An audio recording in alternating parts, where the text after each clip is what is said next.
What's brewing, my friends, and welcome back to another Wednesday Waffle, a weekly series where I basically just talk about my life and any insights which I've gained and hope that somehow it may be useful to you.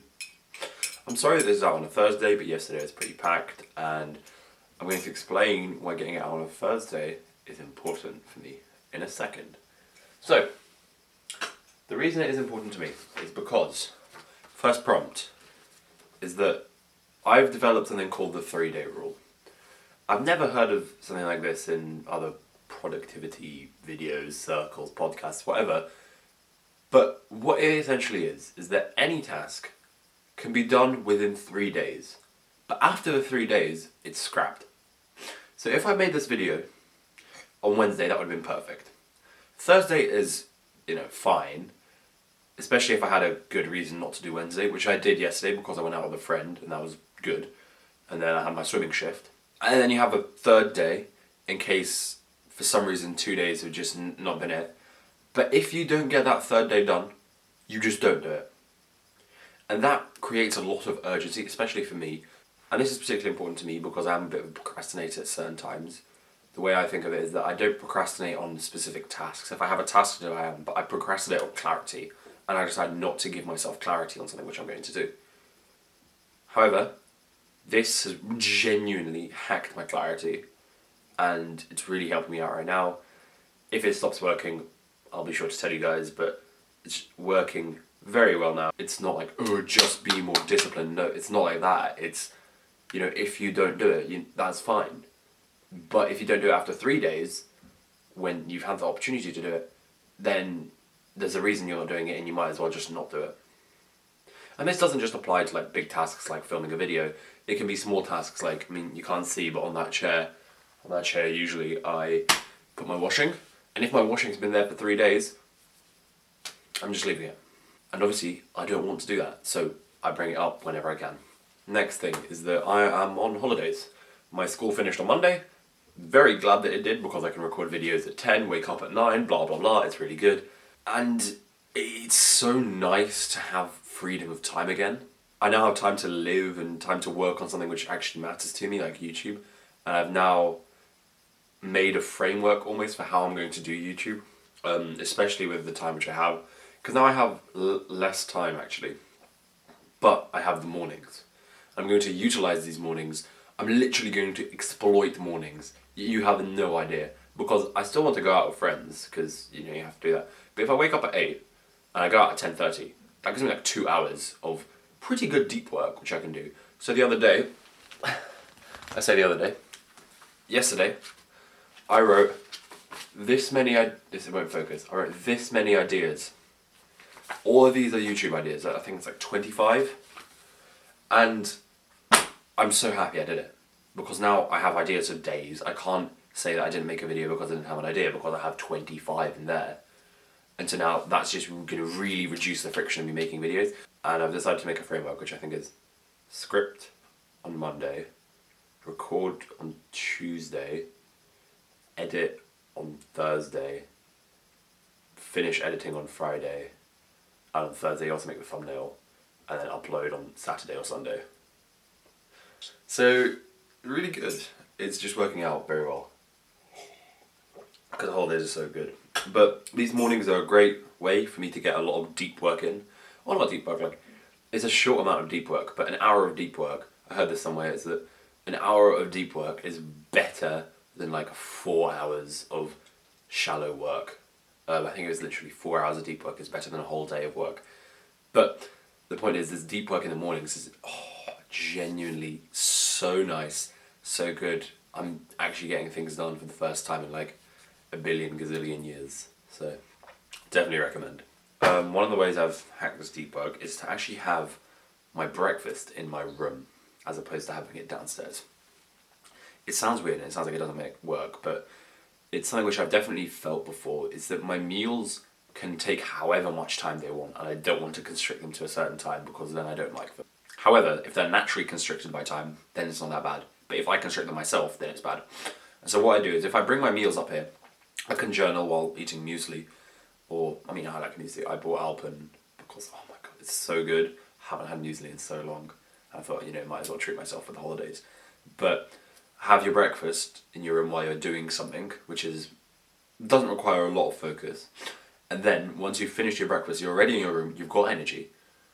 You have no reason not to do something. You've gone from something which is really low energy, and it's an instant segue into a really good block of deep work, or a really good block of what I'm doing right now, recording. And I'm probably going to record another video afterwards. And yeah, genuinely, bring your breakfast up to your room before you do anything, and eat your breakfast I do it while journaling, because it doesn't require a lot of like physical strain or mental strain. And then as soon as I'm done journaling, I just hop in and do something else. It's so good, and I couldn't recommend it anymore. I really like this lighting today, and that's because the weather's finally gotten good for the first time in like literally weeks. It's not grey in the morning. I can't. It's so good. I'm so happy. Next couple things. Oh my god, there's a lot of dust. I'm going to open a window. Alright then, friends. Next thing. I've read this book by Daniel Priestley, and it's very good, but I can't remember the name. And one of the most crucial things he teaches in it, he says it's very important, is that you should just take people out for coffee, the people who you can learn from.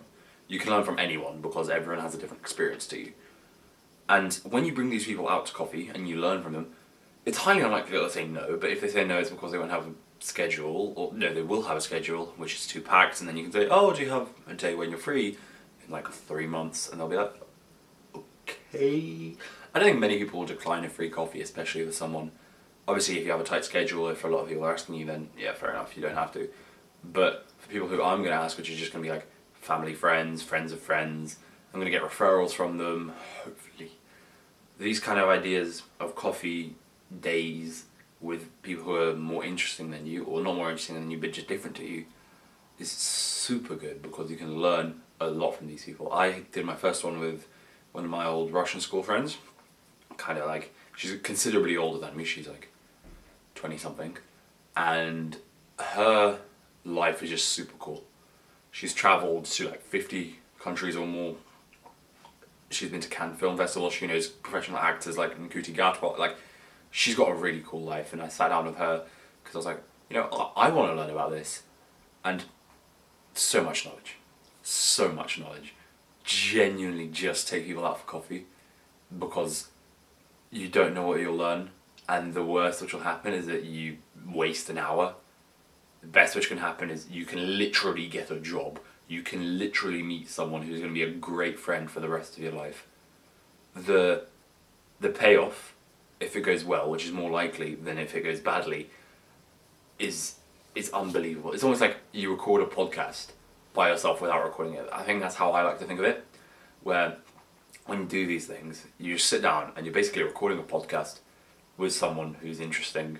You don't have to publish it, and the podcast is for you. And podcast is so good. 2 more things, it seems. I've got one, which is iteration. So important. Try it again. This is what I'm doing with my mornings right now. I'm just trying new things and little experiments to see how things work out and what will really stick for me. The breakfast in the room has helped. It's stuck. And I'm sure I'll find something else. And waking up a bit early, I'll figure out, just waking like 10 minutes until it's like 8 o'clock. So good. Iteration is extremely important, but you need a lot of time for iteration, which is why I think you should really make the most of times that you have, which are like holidays. If you do have some time off, you can do what you want. I cannot emphasize this enough, but when you can do what you want, there are literally no barriers except the ones you set for yourself. Let's say you've got a normal 9 to 5, but then you're on holiday for a week. That week can be unbelievably high impact. You can learn so much in that 1 week, even if you go out with friends from 11 till 7 every day, because you have 3 hours. You could wake up at like 7, and you have time from 7 to 11, deep work. Why not? You can do whatever you want. You can have a really good day, which is both productive, but also really fun and social. And it's so good. But for this iteration, you need time, which you can find in holidays. So use holidays. I don't like nights and weekends, personally. I think that working in a night and a weekend, especially for me, kind of ruins my creativity sometimes. However, I'm going to try more of the weekend stuff, especially on Sundays. I'm basically going to pull this day which I'm having in the holiday, and just go straight into a normal Sunday, straight into a normal Saturday, straight into a normal inset day, and hopefully it'll be super productive. The last thing is kind of similar to my previous video, and it's basically about smiling. I listened to Diary CEO with this body language expert, and she was saying how a smile reveals a lot about someone. If you do one-sided smile, that's almost like you think you're superior to them, but the best smile is when it's symmetrical, and then your cheek muscles engage and your eyes crinkle and whatever. I hadn't realised how important body language is. It's always come kind of naturally to me, but I really realised that, yeah, communication, everything is based on communication nowadays. And it always has.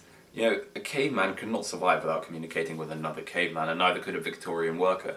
And if you can make your communication better, make yourself better, you make your whole environment better. And even if you don't want to improve, which is completely valid in certain situations, you probably at that point have a decent enough level of communication or stability. I've just got a banana left for the next video which I'm going to record.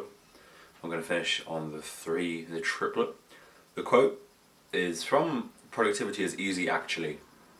It's a YouTube video. And is that productivity is just a cycle of motivation and action. You get motivated and then you act, and the action leads to motivation, and it just goes round and round. And if you start it, you can snowball so much. The haiku is about the nice weather. I wrote it just now because I took 2 days off writing the haikus. When winter gets short, trunks of trees reach out for help, and soon spring arrives. To make of that what you will. And finally, what to think about. Where have you failed recently, and how do you hope to improve on that? Failure is super important because learning is just not making the same mistake twice. Thank you so much for watching, and I'll see you later. Bye.